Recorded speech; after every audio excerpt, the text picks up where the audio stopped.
Welcome to my channel. I'm pianist Yoon Kim. You are in treat today to meet Daniel Pettrow, who is actor, director, and wonderful teacher based in New York. He came to Banff Center, also gave interesting workshops to fellow artists about how to deal with performance nerves, how to communicate with audiences, how to warm up your mind and body before performance. Him being an actor and director of many plays and theater work, he had much of experience in this department and a lot of wisdom to share. We did a very interesting activities with him together. And I had a conversation with him asking what are the tips that he could give me to deal with performance nerves. I think you will find this conversation also very interesting. I took drama classes in my university. I found that it's very connected to what we do as a musician, and it's also very helpful to learn from that field. So if you are never exposed to this field, I highly recommend to dive into this world. I will list his website, danielpettrow.com, and other information on below, so you can contact him if you have any questions. I hope you can have a chance to meet him as an actor or as a director or as a teacher. He's a really wonderful human being. You will learn a lot from him. So here is our conversation. I hope you enjoy it.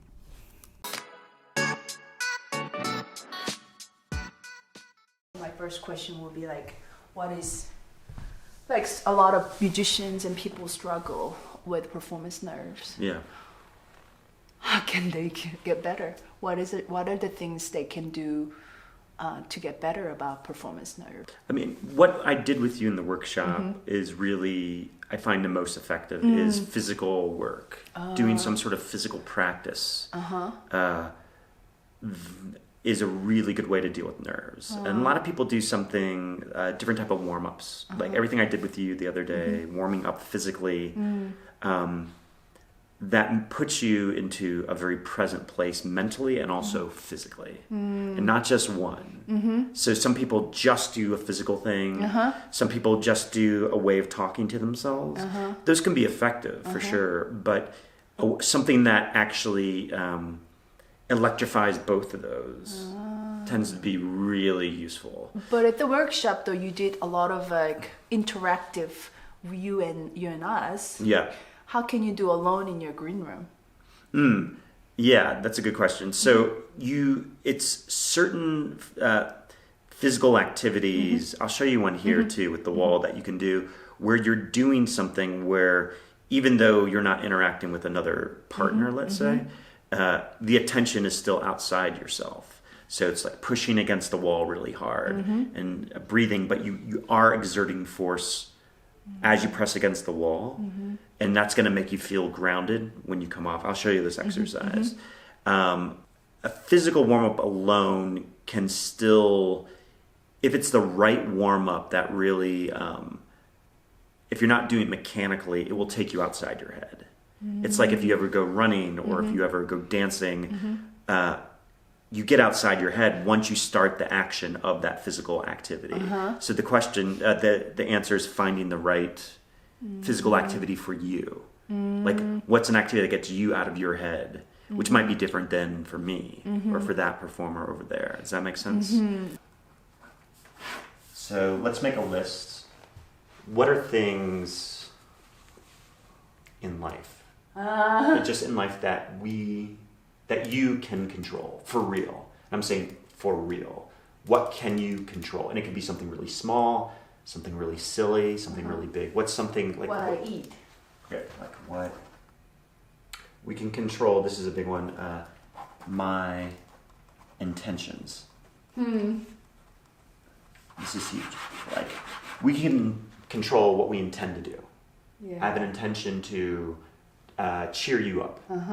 I might not succeed, but I can control in trying to cheer you up. My intention, I'm going to intend to read 40 pages of this book. Now, I might succeed or not, but I can intend to. Right. It's my action I take. I'm going to intend, like the game I did with you, the blindfold game. Right. My intention is to find the newspaper while I'm blindfolded.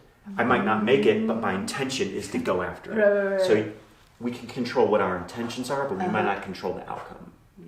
Right? Okay. That's a big one. That's big, yeah. Time. Can you control time? No. Which is related to future and past time. Yeah.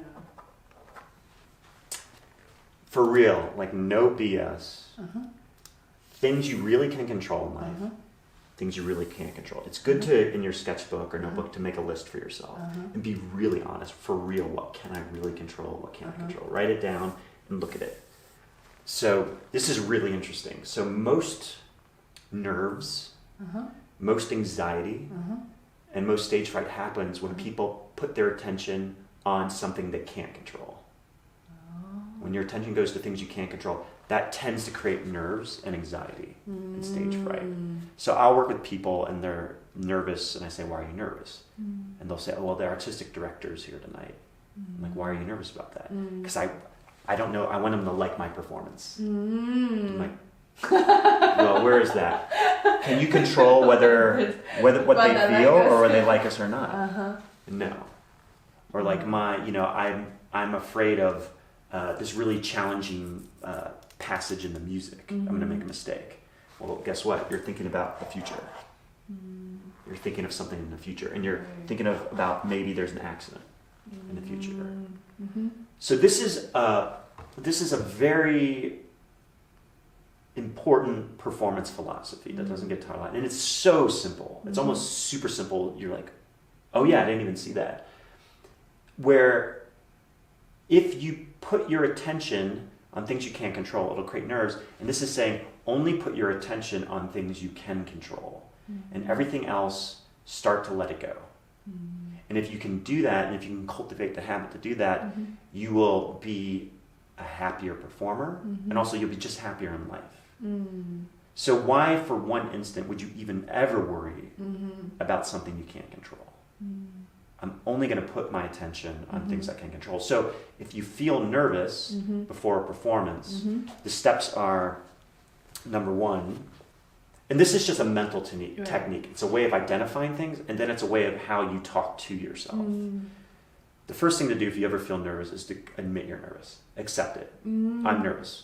Don't try to hide it. Be like, wow, I feel really nervous tonight. I'm just nervous. I feel a little nervous. I don't know why, or like I feel really nervous. Admit it. Accept it. The next thing to do would be can you identify what you're nervous about? So why am I nervous?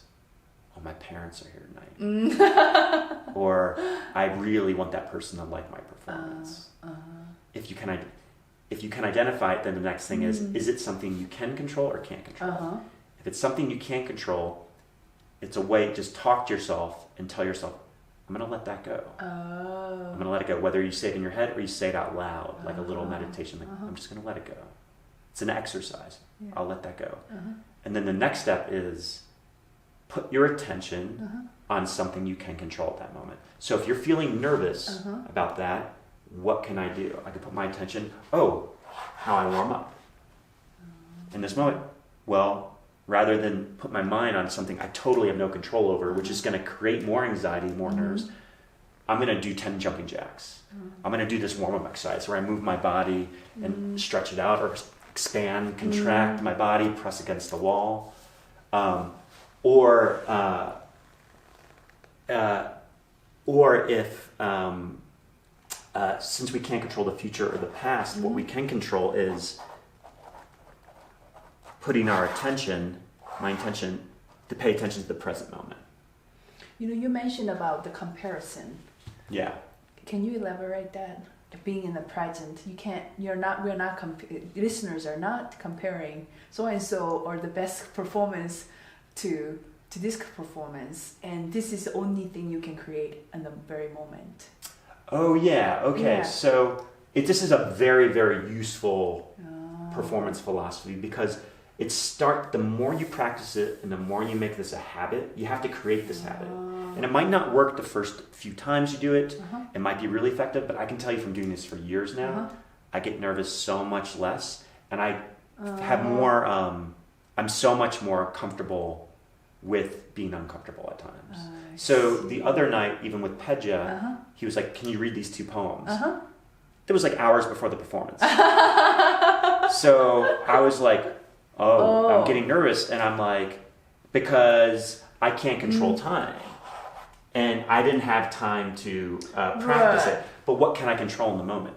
So I went back, I took a shower, I put on a suit, because I know that would just make me feel good. I did before I did a warm-up routine, and I vocal warmed up and did this. And then I created an intention with the poem, like this is what I'm going to try to do with it. So I only focused on things I can control. And it made me so much more calm, rather than, I didn't have time to rehearse this, because then my mind is going where? Here, to the past, which I can't. All I have is the present moment. That's all I have. And once you realize that, at first it might seem scary, but actually it's the best thing. Like it's almost sounds like a paradox, but it sounds scary that all we have is the present moment. That's all we have right now is this moment. And when you pay attention to the present, theory, everything goes out the window. You're just in the moment. And the more you cultivate that habit, the calmer you will feel. You won't think ahead about things. You play a mistake. If a mistake happens, stay present. So many people make a mistake and then, oh my gosh, for the rest of the performance, they think about it. And this happens with actors all the time. It's like, stay present. You let it go. I let that go. And you develop the habit where you intuitively just let things go. You don't think about it. And it's really interesting. And people get worried what other people say, what they do. But all you can do is control what you do. You can try to have an intention to influence other people. But knowing that ultimately, I hope I get through, but ultimately, I can only do so much. When you realize, I'm a little nervous, can you always pinpoint why? No. And if you can't pinpoint why, that's okay. Oh, okay. It's like, I don't know, I just have this feeling. Yeah. So I'll put my attention on something that, like how I warm up, or I'll put my attention on the other person I'm with. I'll pay attention to them, just to make me feel more present in the moment. Okay. So no, you don't always know why, and that's okay. That happens. That happens to me still sometimes. I'm like, what is this thing? But in those moments, I'll just put my attention on something that I do have control over. Okay. And oftentimes it always comes down to just pay attention to what's happening around me for real in the moment. But this thing about that you were asking, to go back to your question,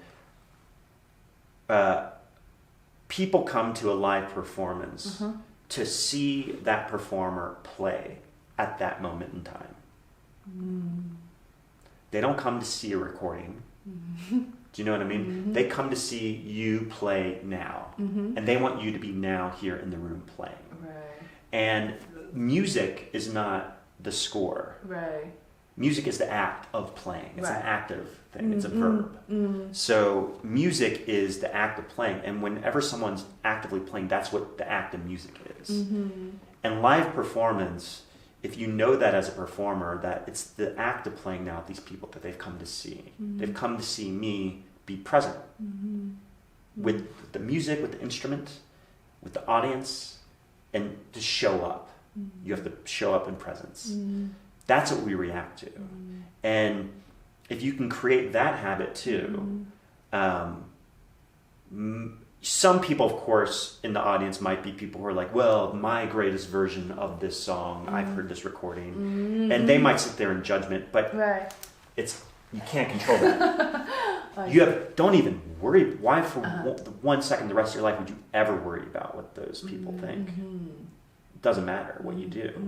All you can do is be present. We come to see something happening there in that moment in time, and that's what's exciting. And the more you know that, and the more you realize it, the more you will, how I practice and how you prepare, to train yourself that the process of how you rehearse and practice something, the process should make you very present. So then when you walk out on stage, your body just is used to being present in the thing. And it's about what's happening in a moment. And just like we've seen a few times this week when people were playing and they stopped, like, oh, let me do that again. it's okay. You love the person because they stayed present and they acknowledged it. And people who tried to hide it, it becomes almost more weird and distorted. And so I've seen performances where someone had to stop and go back, or something unexpected happened, and it was such beautiful performances, and I never forget those performances. So a performance may go a certain way, but if you're present, it can go any way in the moment. And that's what's great, because it's about being alive now. And that's the beautiful thing about live art, is that it's teaching us that like it's a collective group of people at this moment in time where we get to be present together. And now more, like I was saying at the first day, like now more than ever, I think live performance is so important, because it's easy to isolate ourselves and do things where we can interact with technology and be in our little bubbles, or not engage with other human beings. And one of the great joys of being alive is to engage with other people, you know? So that's what I meant by the idea of like when you stay present, it helps you release being judgmental or not. Like, is this the best performance or not? Like, it's not even a question.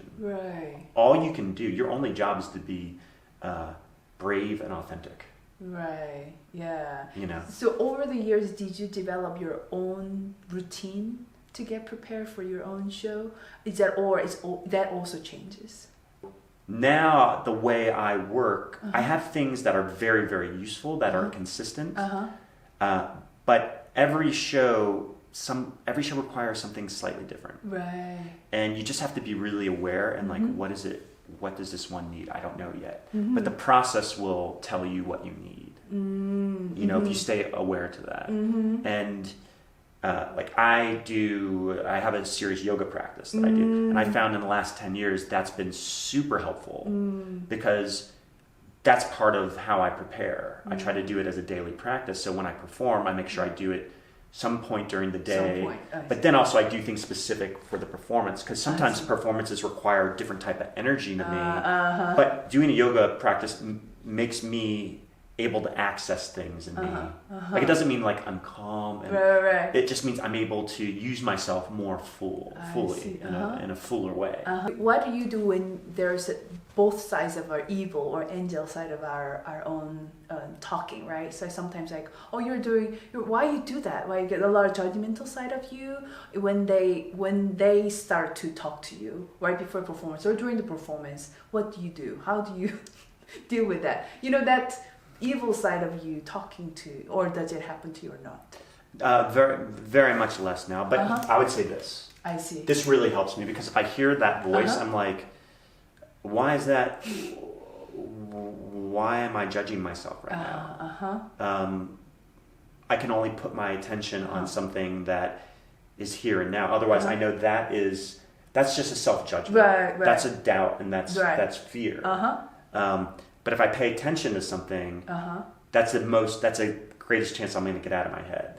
So if I'm getting in my head, I'll just be like, look at you and be like, pay attention. I'll pay attention to you and listen to you. And so my attention's outside myself. So what I was doing with you in the workshop and what I do with you over a long period of training is it's good to do a lot of work where your attention is outside yourself. Oh, interesting. But you are actively still doing something. Right. And then sometimes you want to go meditative, you want to be reflective. I see. But self-judgment, I would say this helps a lot with getting that. You have to train yourself with those things. Or if it pops up, it's a way of talking to yourself like, oh yeah, well, I know that's not good. So where can I put my attention? And you let it go. You let it pass through you. I see, yes. Does that make sense? Yeah, so you would start to focusing, and in my case, it will be performing, but the note that I'm working on, or the phrasing I'm doing. So I should put my attention to the things that I'm doing. Right. Rather than thinking about what I'm thinking. Well, talking to me right now, like, are you in your head like, I said that sentence, how did that sentence sound? Oh my gosh, what did this sentence sound like? Are you doing that right now in your head? Oh, so for example, I'm playing it like, oh, why did I do that? That's a stupid mistake. Or like, oh, that's a tricky spot right there. It's coming up. Like, oh, oops, oh, oops. I see. But what I'm saying is right now, talking to me, you're not self-conscious of how you sound. Right. So ultimately, performing, I try to get at a place where it's like this, where I'm talking to you and I'm reacting to you based on what you're doing, but I'm not self-evaluating what I'm doing in the moment. because what I'm trying to do is communicate with you and be like, do you understand? Like I'm trying to like, do you hear what I'm saying? And I'm also watching you like and listening to you because I really want to hear what you're saying and you're responding. So that's sort of my action or my task. And I'm playing the task, but I'm not, if I'm actively going after the task, I'm not judging myself in the moment. I'm just paying attention to, am I getting it or not right now? So is it in your acting career, is there a moment that is like, gosh, this changed my life? Like this method changed, is there a moment? You realize when you walk out on stage in a play, a traditional play, and you're playing a character, the audience will put a character on you. Like if I'm playing Hamlet, I walk out, they're like, that's Hamlet. Right. I don't have to even do anything. People are like, here comes Hamlet, here comes Hamlet. I walk out. I don't have to show you Hamlet. I'm like, I walk out, I'm Hamlet. So there's a lot of work that happens with the audience and their imagination. Right. And what that means then is, for me as an actor, my work is I can use myself in a very personal way. I can use things that are very connected to me in a very deeply personal way. Right. And the audience will still see it as Hamlet. They will put the character on me. So I can use myself in a way that's very personal and have connections or imagery and use myself where they'll always see it as Hamlet. They'll believe anything until I do something that makes them not believe me. So what that means is, in a way, being on stage, knowing that, it's like this huge thing. I can be more free on stage because the last place anybody thinks I'm being myself is on stage. They think I'm playing a character. Right. So whereas talking like this, there's a chance I might be more nervous because it's me, it's Daniel, and you're looking at me and I'm like, oh my God, everybody knows it's Daniel. But on stage, they think either I'm the character or the material is requiring me to be a certain way. Right. But I can be, but I can use myself in a deeply personal way, which is where your power comes from and your connections come from. And I think even with musicians, you can connect to the music in a way because the audience is always going to be, the music must require something different of you for this piece, but about your connection and what that music means to you. And what you're expressing with it, or what you're allowing to come out. The more you reveal yourself and let the music come to you, the audience will really be drawn to that. I mean, that's what creates presence, So that sort of way of thinking about acting was a huge change for me. It changed how whereas before I'm playing a character, so I have to figure like, how do I demonstrate that character on stage? What do I do? And obviously, when you play a character, you can change how you look, how you sound, the way you talk. You might have an accent. You might just speak in a slower rhythm. You might have a high energy. You can hold your body. So you can play a character, but I'm still using myself and making connections that are real. As opposed to thinking, I created this character and now I'm artificially going to demonstrate it. That was a huge thing. That's good. Yeah. Okay, before we finish, is there one thing that you wish you known 10 years ago?